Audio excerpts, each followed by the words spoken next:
Good morning. I'm Joe Mozden, and I'm here with Alex Levit, my partner. Alex, can you tell us a little bit about yourself? Thanks, Joe.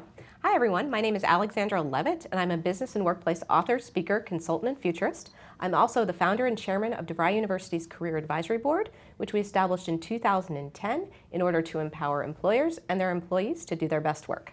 Yeah, thank you, Alex. And as I mentioned, I'm Joe Mozden. I'm with DeVryWORKS, which is actually the workforce solution group within DeVry University. And we launched about 3 years ago with a very purposeful goal. In fact, I'd even say a blunt goal. We wanted to change the way in which universities work with you, the corporations. And so our goal and our observation has always been that traditionally universities were focused on one thing, which was enrollments. And that does nothing to solve your business problems. So our stated goal is, our mission is that we want to be your preferred higher education partner, solving your business needs. And business needs to us feel like retention, talent acquisition. And so we do that. There's 3 areas where we help our partners and leverage our strength. The first is around skills gap training and services. And that's where we've taken this huge repository of content called coursework, but we broke it into these micro modules. And so that they're online, on demand, helping you and allowing you to upskill and reskill your employee base, skills gap training and services. We also work with a lot of our partners on talent acquisition. We feel we're one of the most diverse universities in the US. I say that because we actually have 50 campuses across all the United States. And about 50% of our students come from a diverse background, 25% come from the military. And so if you're thinking about being a global competitor and you want to source diverse candidates, we work with our partners to do exactly that, talent acquisition. And then the third area that we work with our partners is around talent development. And that is that traditional piece of helping you develop your future leaders. So talent development, skills gap training, and talent acquisition. And that's how we like to bring our skill sets to help you solve your business problems. So one of the things that we've done in our research over the last few years with the Career Advisory Board is we have researched something called talent activation. And talent activation refers to the proactive effort to develop experiences for employees that will enable them to do their best work at all of the stages of the employee life cycle, from recruitment to onboarding, through learning and development, and through performance evaluation. And we have realized that talent activation, when it's done well in an organization, it solves for several business problems, including productivity, leadership, performance, and retention. Joe, can you give us a little bit of an example about how you've seen talent activation work? Sure, and maybe even just open it. The way I talk about that and summarize that when I'm talking to CHROs is, it's about the corporation's ability and their ability to design a prescriptive pathway of experiences for an employee, as you said, through the entire employee life cycle. And that means from, not hiring, but that means from recruitment through hiring, development, and then ultimately retirement or whatever change they may go through. In those experiences, I think it's important, it's not about traditional learning. Yes, traditional learning is part of that, but it also incorporates things like webinars and stretch assignments, online education, as well as partnering with others outside. So it's the entire gamut. Why do you do that? Because, as you mentioned, that talent, an activated talent workforce is more productive, they are highly engaged, and they are loyal. And so when you're thinking about you want to have an impact on your corporate culture, those are the things that are going to drive that. So when I look at that list, Alex, and it's exactly what people comment on, an example might be retention. Like, how can an education partner work with that? Well, imagine some of those experiences. You're leveraging the tuition assistance or tuition reimbursement that you might have in your corporate offerings. Those might be 1 or 2 of the experiences along that pathway of talent activation. The Career Advisory Board conducted 2 studies on talent activation in the last couple of years. And the reason that we did was because we had had a decade-long longitudinal study called the Job Preparedness Indicator, where we had noted a good many skills gaps in a variety of areas. And so naturally, we asked ourselves, what can companies be doing to close some of these skills gaps? How can they activate employees, and what specific actions should they take? And so that began to formulate our thinking around that first research study. And then naturally, after we got the answer, what are employers doing? we began to wonder, well, what are the employees doing? What is their role in activating themselves? What unique actions can they be taking, and how can we as employers facilitate those? And so that led to our second study, which was released earlier this year, Talent Activation 2.0. So what I like about that is that kind of covers the spectrum, right? One of the best things about my job is I get to work with so many of our employer partners across the United States. And what I've actually seen, Alex, is that I've seen the entire, as I said, spectrum of everything from where some corporations say it's fully the responsibility of the employee to figure that piece out. And then on the other end, we have corporations that say, hey, we're going to build this. And by the way, we're going to tell you step by step on how you go through it. And I would suggest all can work for sure. The ones that I think are best, though, are the blended. And what do I mean by blended? You know, I think of it as it's the corporation's responsibility. It's in your best interest, I would even suggest, that you, the corporation, developed the opportunity for the talent activation, those experiences we spoke of. And then I would say you need to take it a step further, which is you also have the responsibility, if you want to be effective, of training your managers so that they understand how to communicate to their employees the value of engaging in talent activation. But then it's the responsibility of the employee to have that motivation to do that. And what I like about that blended model, first of all, I think it's aces in their places, right? The people who are doing what they do best are doing what they do, but you also get a de facto ability from a corporation standpoint of being able to separate your employees, because those who are motivated and want to continue their development, those are the people you should be looking at as your hypo candidates and the ones you want to invest in more as you go forward. So you get that as a nice corporate byproduct, if you will. I think everybody wins in that situation. We're going to move now to a couple of discussion questions. And the first is, what big picture strategies are organizations using to employ talent activation and make it as effective as it can be?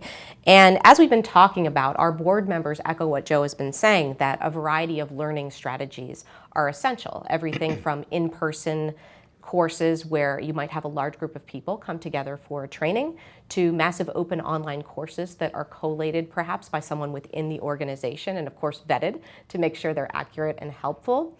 And finally, short snackable bits of content, could be even 30 seconds, where you're just giving a little bit more detail on a core concept that you need to reinforce. If you're doing all of those things, you'll find that people learn most effectively. And I think you're spot on, right? So that concept to me is almost the flexibility. And part of it also has to do with tailoring the experiences to the audience. And so, you know, an example that I would share that we've done, I think that'll kind of bring this to light, is we work with one of our partners, a global partner, Securitas, and they provide security, everything from global crisis security management across the entire world, as well as fire and security within country, as well as providing security guards, like at these, in fact, this morning at this building here. And you can imagine, so if we talk about the security guards, you can imagine it's a competitive marketplace these days. Yeah. Less skilled labor is actually in high demand with tremendous turnover. And imagine the impact if you're a corporation recognizing a fact that is today, you will probably have 100% turnover in your frontline unskilled management. Imagine the cost associated with creating a funnel for all that, onboarding those people, training them, recognizing they're going to be gone in 12 months. Yeah. And so that was the business problem that we were looking to address with Securitas. And so, you know, most universities would approach this and say, well, what about a 4-year degree? I would tell you, 4-year degree, way too daunting, right? Yeah. From that, and the duration is too long. Yeah. And so what we wanted to do is to figure out how can we create some engagement, but at the same time help Securitas develop a segment of employees who become learners. And so the idea is to first address their fears, like, do I have enough time? Can I be successful at this? And you do that in what you just said, right? Just these snackable little bites to build their confidence and overcome those fears. And then I call it like pulling the thread. What you want to do is pull them along a little further, and now they're doing 30-minute segments, 45, and next thing you know, they're doing a couple hour segments. And maybe, eventually, they even pursue a degree. Yeah, and that was the solution we used to bring and create that talent activation. That is wonderful. And Securitas is a great example of how talent activation is a team effort. The organization can't do it alone. And the bottom line from the research that we've conducted with the Career Advisory Board over the last few years is that it takes your management team, it takes the motivation of the employees themselves, And it takes the flexibility to encourage learning agility in all different formats.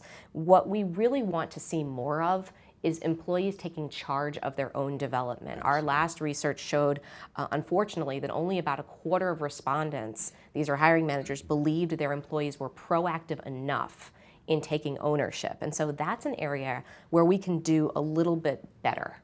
And that's one thing that as employers, we need to keep in mind, that that motivation piece that Joe talked about is critical. It's not just hand-holding them, it's giving them the motivation to pursue the learning on their own. Key thing to develop, absolutely.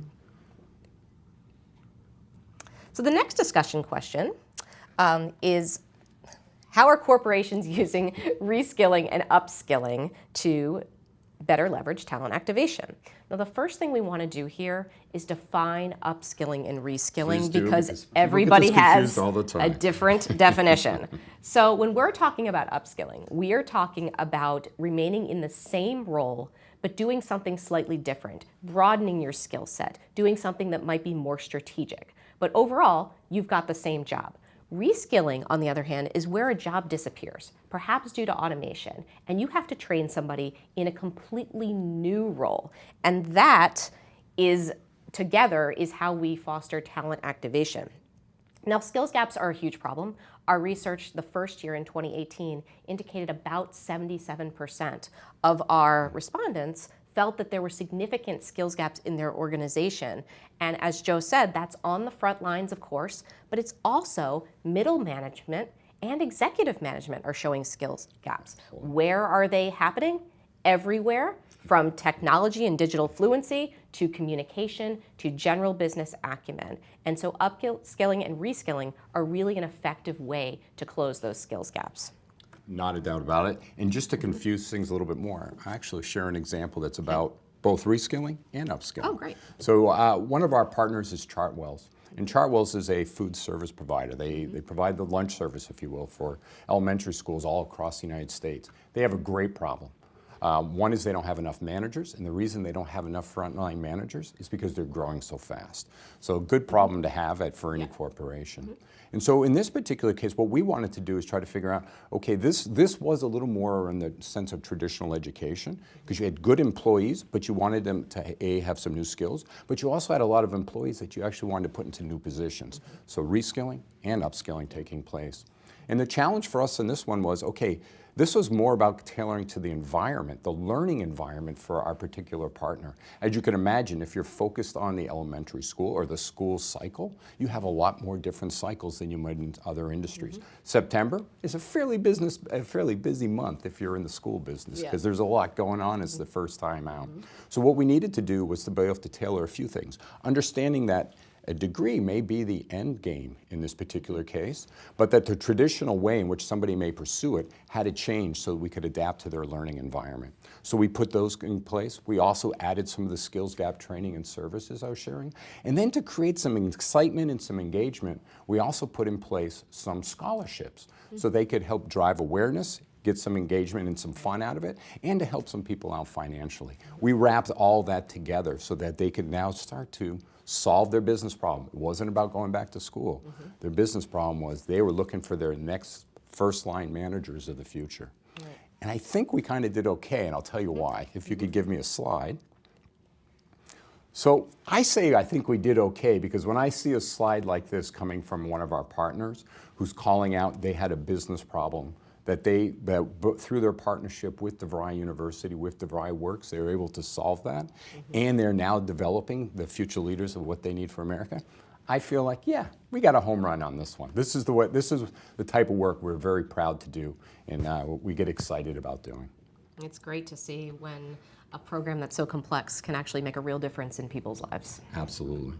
And they're the individuals' lives, and then I would also say it helps change the culture of the corporation, and important to all of us, it also impacts the bottom line, and that's important as well. Absolutely. Well, we'd love to share some more information. I think, and we have maybe one slide to do that. I could share some more slide information. You want to talk about the reports a little? We would love for you to read our research in depth. You can find the executive summaries and the press release at DeVryWORKS.com or CareerAdvisoryBoard.org. Thanks so much for joining us, and we'll see you next time. Yes, thank you.